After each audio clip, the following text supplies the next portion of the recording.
Welcome. This is a Start Deliver webinar. I'm Johan Nilsson. I'm the CEO and founder of Start Deliver and the co-founder of Impact Academy. Great to have you. So before we get into this, I just want to highlight a few things. At Impact Academy, we are launching our Head of Customer Success training program now in November. If you're watching this live, make sure to look into this program. It starts very soon, and it's going to be a lot of good things for you if you're heading up a customer success team. Also, what we have for you is the Customer Success Fundamentals program. So this is a free program that you can basically sign up for on demand, and it's all the fundamentals you need in customer success. So make sure to check those things out. All right. So today we're going to talk about quarterly business reviews, and we're going to talk about how you can maximize your impact at these events or meetings. And just to level set things, so quarterly business reviews, they are usually called QBRs. It's become quite established within customer success to do these quarterly business reviews. We're going to dig into that shortly. And what is the intent here? Basically, what we mean with the quarterly business review is that we're going to have a meeting with the customer, and the review is how we are doing together in business terms. Are we on our track to achieve goals, the goals we set out, or the goals the customer has? That's like the intent of this. And if we look at this from an engagement point of view, and this could be the typical life cycle stages. When a customer has signed up for our product, the goals are usually quite clear. We have been talking about them during the sales process. They signed a contract, and then we start the onboarding. And in the best of worlds, we reach these goals, but there is always this risk that we kind of forget about them.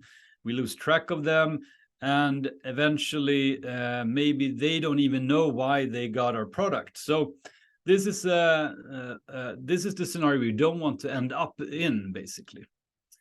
And QBRs is a way for us to basically reset the goals or get back to the customer. Are we on the track? Have we achieved what we set out to do when you signed up for us? Are we on the track to hit the next goal? Do we need to reset the goals or review them, or have something changed on your side? All these things are what we want to talk about in this business review together, so we know we are doing the right things to help them get to their next goal. And as Lincoln Murphy always says, customer always have a goal. Whether we know about it or not, we need to dig into this, and the business review is a perfect time to do it. But why are we having this webinar? I mean, that seems straightforward, right? Well, in our podcast, Impact Weekly, we get a lot of questions. We get a lot of questions around business reviews, and just to share a few, this is a common one. I have a target. Maybe I'm a customer success manager. I have a target of doing at least 4 QBRs every week. It eats up a lot of time, and I don't see a lot of positive coming out of these QBRs. One type of question we get. Another question, in my QBRs, we never get to the part when we talk about the customer's business. So, which is the purpose of this QBR? Basically, how can we help them achieve their goals?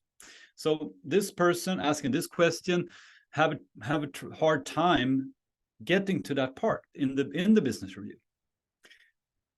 Can be many reasons for this, of course. We're going to talk about that soon. Another type of question here, another very common thing, is that I have a hard time to get through to the right stakeholder when setting up or booking the QBR. So basically, they have a hard time to even get to the business review. So I would say, in theory, this is very easy. In practice, there's a lot more to it. And that's the purpose of this webinar, to help you get better at it.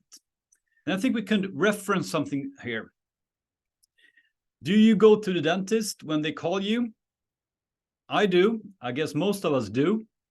So if we knew at that visit to the dentist that we would get zero impact on our dental health, they wouldn't help us fixing any holes, they wouldn't clean our teeth, they wouldn't make them brighter, shinier, wider, whatever. If nothing happened, would we still go to the dentist? I think this is a way to look at it, especially when you have a hard time setting these business reviews. Do they see you as a dentist that won't even help them improve their dental health, right? So we don't want to end up in this situation, and that's why we put together a few things for you.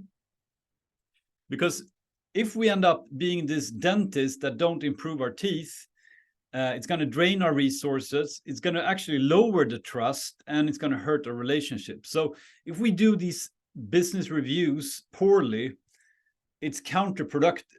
It's not helping us. So what we want to help you with today, and what we have put together here, is a framework on how to, in a quite easy, fast way, improve the efficiency and, more importantly, the impact you have on these business reviews. That's why we call it the 3x3 action plan to improve and maximize impact with your business reviews. And 3x3, it's 9. It's not all that hard algebra, but what we mean here is basically that you can do 3 things before the QBR, you can do 3 things at the QBR, and 3 things after the QBR that will really move the needle in what you get out of this. And this first part, 3 things to do before. Let's start with the first one here. Preparations. Whoa, really? Whoa, that's new. Of course, everybody knows this, but when we are out working with companies and when we talk about these things, how to develop the customer, how to do things, how to talk about goals, it's almost always preparations that stand in our way. And why? Because it's always a lot of things on to do, and it's always about priorities, and it's always about time. So how can we make time to do preparations? I think everybody knows they have to do preparations, but it's basically not enough time to do them usually. And a few things are to be able to do preparations, you need to block time. Most of us, like in the example there, maybe you have a plan to do 4 QBRs every week. Then you probably have booked that in your calendar. But what you also need to book and block in your calendar is time to prepare. And it's also time to actually set these meetings, book the meetings, because that takes usually quite some time as well. Especially if there's several people you need to get into the meeting. Maybe you also, as part of the preparations, actually need to reach out and talk to some people to prepare. To better prepare, you probably need to, perhaps you need to talk to some people on the customer side. So a lot of times we have blocked time to do the actual meetings, but we haven't blocked time in our calendars for the preparations and for booking the QBRs. So that's one main point to do. What we also want to do here is make it very easy for us to do the preparations. And to do the preparations properly, we need to have context. What are we getting ourselves into here? How is the customer doing? How are they using our platform? What is the experience of being a customer of ours? Have we received any feedback? What's the support situation? Do we have a lot of open tickets? Do they have experiencing a lot of bugs? Have they reported things that we haven't solved? What is their progress with us? Are they on the right track? Are they close to hitting their goal? What developments have happened lately on the customer side? Maybe they have acquired a company. Maybe they have moved into a new market. Have our stakeholders changed? Do we have some more new users here? Maybe we have a new super user or a new decision maker. So we need to help our team here to have clear visibility on context on the customer, and also, of course, from a commercial point of view. When is the contract up for renew? How many licenses do they have? What's the adoption there, and all the commercial side of things. And this can be really easy. In this case, this is a screenshot from Start Delivery, and you within 30 seconds you have a quite good picture. If you spend 2 minutes, you know all there is to know. So helping your team to do the preparation is one part. Another thing that can improve a lot here is, of course, to actually set these appointments. If it's easy for you to identify these customers are up for a business review, we haven't talked to them, or we haven't had it for a quarter, or whatever the time frame you think suits, then it should be very easy for you to also book the appointment. And here you can have, of course, like a ready-to-go template that you adopt, that you fit for we're going to talk about soon. Make this interesting for them to partake in this business review. So the easier you make it visible, clear, and what to do, the easier it will be to do these bookings that also take some time. We will also soon get to how to actually make it interesting. But making it easier is going to help get us closer. So number one, what to do before the business review is preparations. Number two here is WIFT. What's that? It's what's in it for them, right? So if we back to the dentist example, if we didn't trust we would get any out of the going to the dentist, we wouldn't go there, right? And it's the same for our customers. They need to understand that they will get something out of meeting with us. And whenever you have a customer ghosting you, whenever you have hard time getting through, whether it's to just to book this meeting or just to have a follow-up, whatever it is, it's a big chance that they see us, they don't see the value in interacting with us. And that's harsh, but that's reality, and it's our job to make that happen. And what can we do? First of all, I think it's very important for this business review to be clear on who do we want in this meeting. Usually, we would need to meet with people that are probably a bit above us in the hierarchy. Maybe we're working very closely with a champion or a super user. They would probably want to be in this business review with us, but we also want to invite the C-level or head of, or whatever it is, that's basically the manager of the super user on the champion. Why?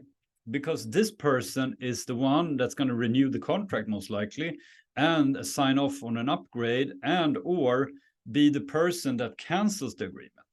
So it's very important, of course, to engage this person.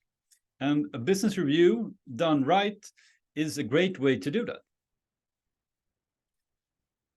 But the key here, and back again to these questions we get, first of all, we need to sell why they should be in this QBR. And this can vary a lot, of course. Maybe you have great relationships and they're all for it and they just sign up immediately. You just send an invitation and they come.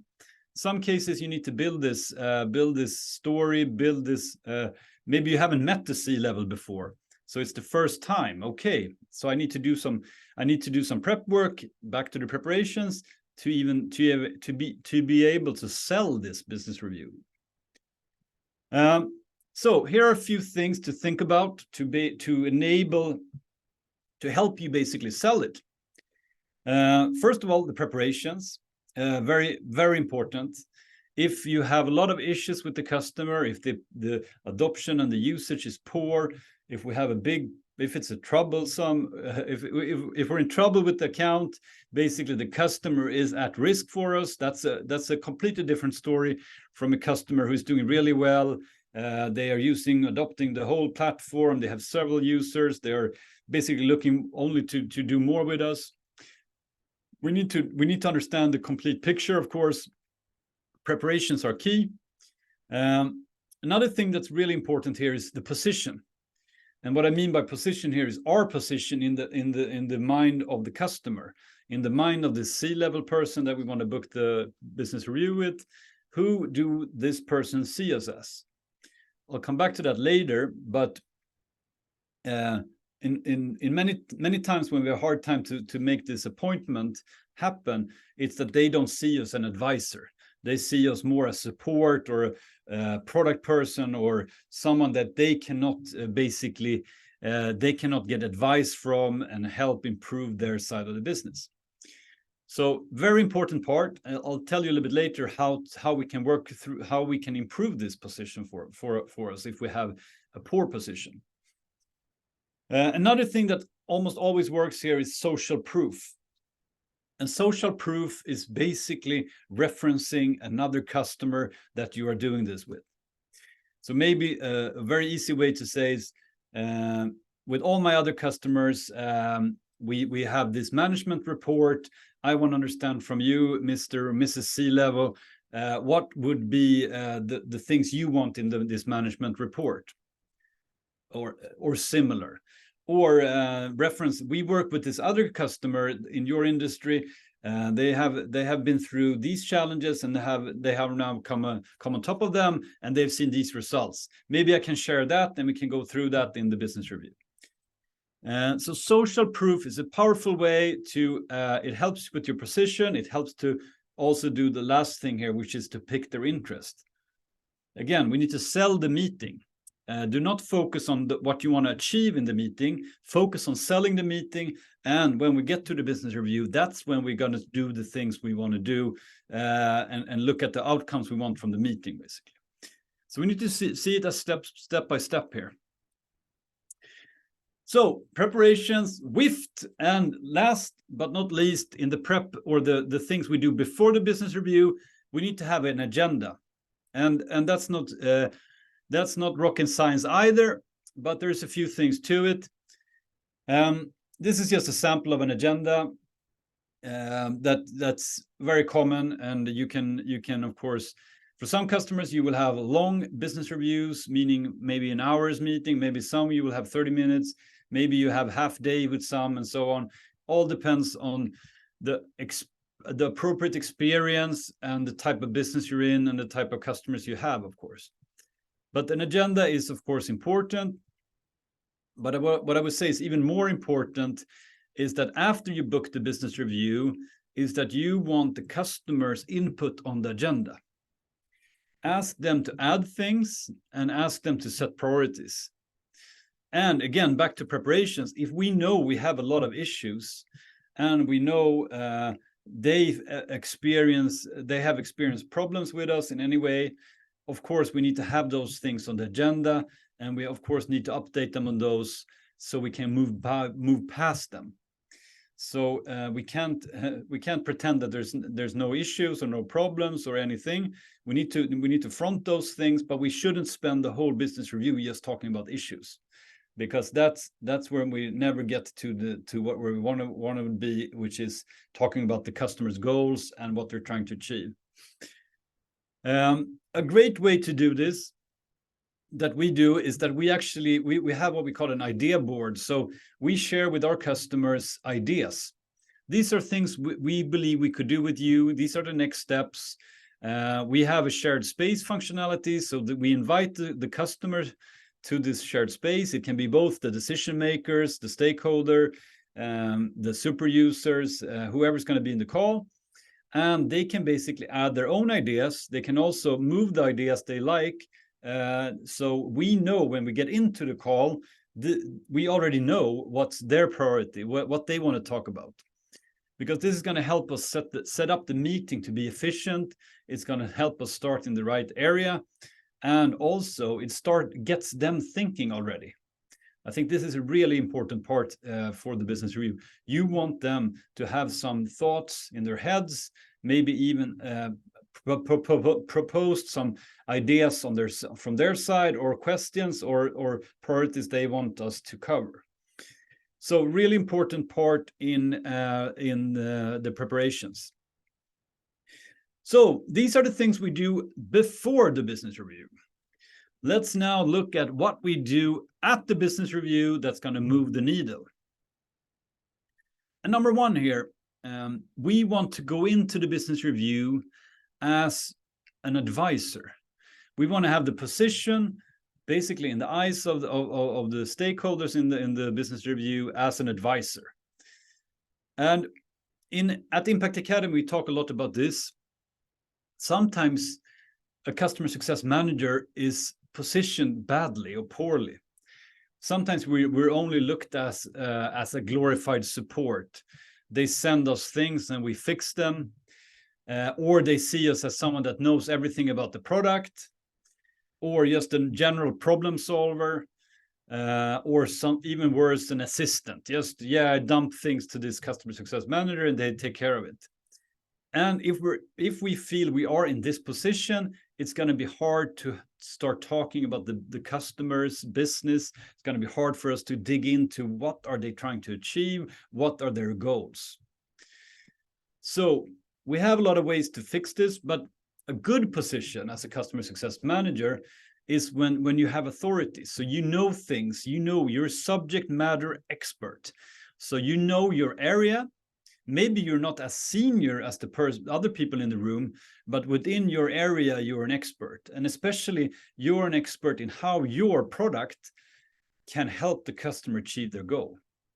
That's our expertise. We can't be experts in the customer's business, but we can be an expert in how our product can help them solve their goals, achieve their goals. And this is something we need to also ourselves work on. If we feel we are not positioned in this way, we can work on becoming this, position ourselves in this way. This is going to help us a lot. This is almost always the problem when we don't get through, when we don't get to talk about business and goals in our meetings. It's because the customer doesn't even think of us in that way. So positioning is key. And I already mentioned this, a way to position yourself better is to use social proof. Maybe you just started in this position. How can I become this trusted advisor when I'm brand new in my position? What you can do almost always is find some other customer that you work with, that the company works with, that's already doing the things you want this customer to do. And by using that as a reference, and here you don't need a case. You can just make notes. Maybe you can interview a fellow customer success manager that's been doing this. You need to know this. And then you can just reference this. Yes, we're working with this other company. We've been doing these things. They remind me of you in these ways. What are your thoughts? What would you think is the top priority of these things that we've done with them? Is there anything of those things you would like to do?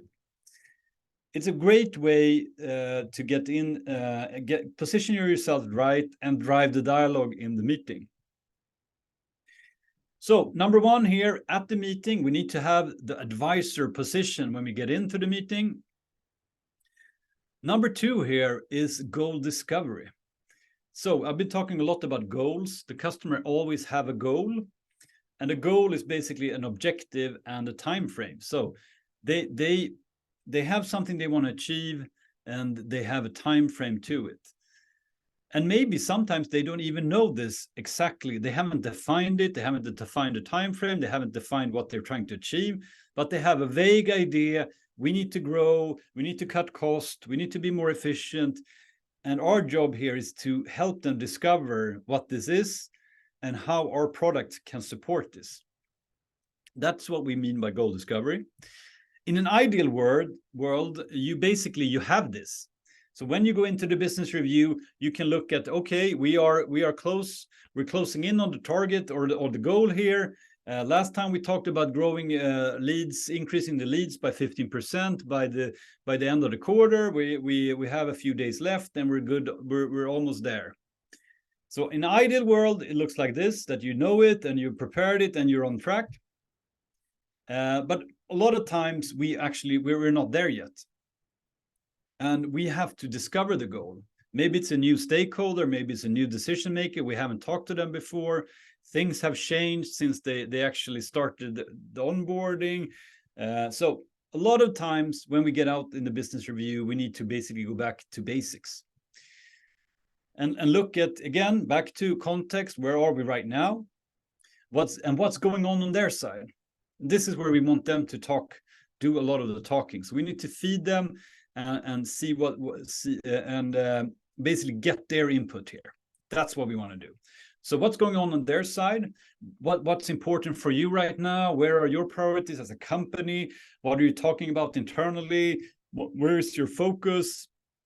Have you identified any areas to improve? Last time we spoke, it was these things. And basically here, this is a lot about the rapport. This is a lot about who you are as a person and how you like to interact. It's also about the person on the other side and the culture, and a lot of things goes into this. But this is the key part in the meeting where you want to hear a lot from them. And a great way to feed this discussion is to have some ideas. I thought of this. Is this something for you? Again, social proof. I have these other customers I'm working with. We are doing these things with them. So you can feed a lot of things into the discussion, but you want them to open up. And discover is digging deeper, asking a follow-up. Oh, you said that. What does that mean? How could that? How would that? If we were to do that, what could be a successful outcome? And so on and so on. So you want to discover these things together with the customer, and by doing that, you will most likely get to some type of goal that you can now start measuring. And this will be a key thing to keep the engagement with these stakeholders, both the C-level, also the champion. What are we trying to achieve here together? So these are the things you want to do. First of all, advisor position, goal discovery, and one more thing. I think everybody who's ever watched any Apple live show has heard these words, basically, just one more thing. And what is this all about? Well, it's the sugar on the cake. It's the extra thing. It's the chocolate mint at the restaurant. I think we need to think about this as well. When we go to these business reviews, we should have something additional to do for the customer, to give them in a way.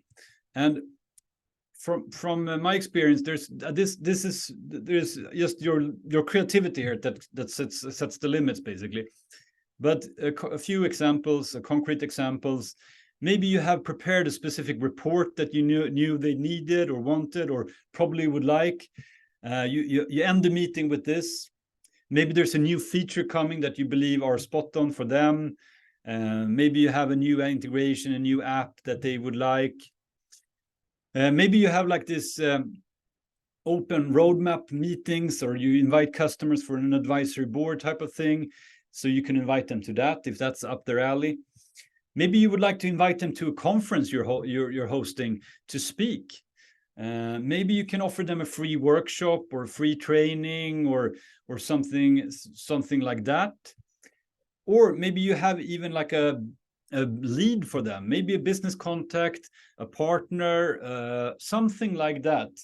I think this is doing a little bit extra, and of course this will not change the situation if you have a lot of issues and problems and so on, but to always keep something extra in mind. I think that's it's not just a gimmick, it's something that they will remember, and it's also about reciprocity, where they will feel this person cares. So one more thing, keep that in mind when you are at the business review. Heading into the last part. So after the business review, we have 3 things you need to do after a business review to get full impact. So we had a great meeting. The stakeholder was there. We draw on the whiteboard, or we exchanged ideas. Super good meeting. We are thrilled. We are excited. And what happens? They're gone. Never speak to you again. It happens to everyone. So even if you have a super session with the customer, it's a high likelihood that you will have a hard time to get through and follow through on all the things that came out of this business review. The ghosting of customers is a challenge for all of us, and we need to just accept that. Basically, we should not be surprised that after a meeting they will not do things immediately. So we need to do things immediately. So number one here, following a business review, is that we should take immediate actions. And what I mean with immediate actions is that book a meeting from a meeting. It's a sales thing, but I think we can use this in our world as well. So we came out the business review of these actions or these things we wanted to do together. Let's set the next step immediately in the meeting. Send a summary, or even better, invite them to a shared space where you have this prepared within 2 hours after the meeting. It's better to do it fast than perfect here. And I think too many people wait to write up a great summary and so on. And by then, the people that partook in the meeting have forgotten most of the things, and they will not read your email. So make sure to do that. Immediate actions, that's going to move the needle. The second part here is joint accountability. We talk about that a lot at Impact Academy. It's invention by Lincoln Murphy. We want to do things together by having a common goal. It's the first step. The second step is to basically understand that things need to happen on both sides. So if you had a really productive meeting, you came out with actions, you want the customer to understand that they have to do their part, and we will do our part. And our experience here is the best way to do this is to have this in a collaborative way that we share, and all the people on the customer side understands what needs to be done by when, and from our side, we will do our things. So have a common place to look at, have a common way to review this in the upcoming call you booked. That's going to make a huge difference. Otherwise, you're going to end up in these email threads where you send things back and forth. So a great way to do this is to just bring everyone together and make sure everybody understands who has to do what from both sides. And then we need to follow up on that. So following immediate action, joint accountability, the last part here is, of course, we need to measure. What is the impact of the business reviews? So if we do a business review with our customers every quarter, if we use these quarterly ones, or if we do it every month or every half year or whatever, we need to understand, do they really have an impact? And the only way to do that is to measure. Are they progressing, or are they going, or are they flat, basically? Remember this slide from the start, and this is also where you need to measure, track, are they on track to hit their goals? Are they adopting more on the platform? Are they expanding? Are they doing more? Are they upgrading, adding more seats? Whatever they can do within your platform, you need to measure it both on an individual customer level, a CSM level, but also on a company level, of course, to see, are things really helping us? Because if we don't have any impact on the business reviews we do, maybe we should stop doing them, or we are doing them in a less impactful way. So we need to measure and follow up. That's the last part of this 3x3 things you can do to improve your business reviews. I'll just summarize here. So before the business review, preparations, what's in it for them, agenda. At the business review, advisor position, goal discovery, one more thing. After the business review, immediate actions, joint accountability, and we need to measure the impact. Thank you and good luck.